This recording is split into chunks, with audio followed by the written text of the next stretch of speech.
Hello guys, আসসালামু আলাইকুম। কেমন আছেন সবাই? আশা করি সবাই ভালো আছেন। তো বন্ধুরা, আমরা সবসময় কিন্তু বিভিন্ন টিপস অ্যান্ড ট্রিক্স নিয়ে ভিডিও নিয়ে আসি। তো আমাদের ভিডিওগুলো সবার আগে দেখতে অবশ্যই আমার চ্যানেলটি সাবস্ক্রাইব করে রাখুন এবং পাশে থাকা বেল আইকনটি বাজিয়ে দিন। তো বন্ধুরা, আমরা আজকে দেখব হোয়াটসঅ্যাপের ছোট্ট একটি ট্রিক্স।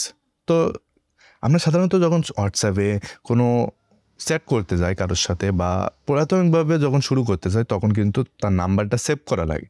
তো আজকের এই টিপসটা যদি আপনি দেখে রাখেন তাহলে কিন্তু কখনো আপনার নাম্বার সেভ করা লাগবে না। সাময়িক সময়ের জন্য যদি কোনো কাউকে মেসেজ করতে চান বা কোনো কিছু করতে চান তাহলে আপনি নাম্বারটা সেভ না করেও কিন্তু করতে পারবেন। তো সেটা কীভাবে চলুন আমরা মোবাইল স্ক্রিনে দেখে নেই। তো প্রথমে আপনারা আপনার ডায়াল প্যাডটা ওপেন করে নেবেন। নেওয়ার পরে আপনি যে নাম্বারটাকে মেসেজ করতে চাচ্ছেন সেটা কপি করে নেবেন। এখানে জাস্ট ট্যাপ করে ধরলেই কপি নাম্বার।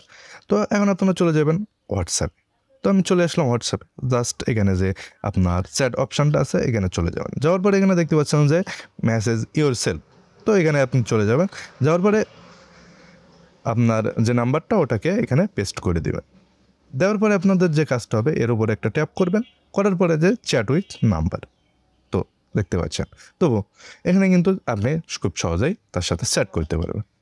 তো বন্ধুরা, ভিডিওটা যদি ভালো লাগে অবশ্যই লাইক দেবেন, কমেন্ট করে আপনার মতামত জানাবেন। ধন্যবাদ।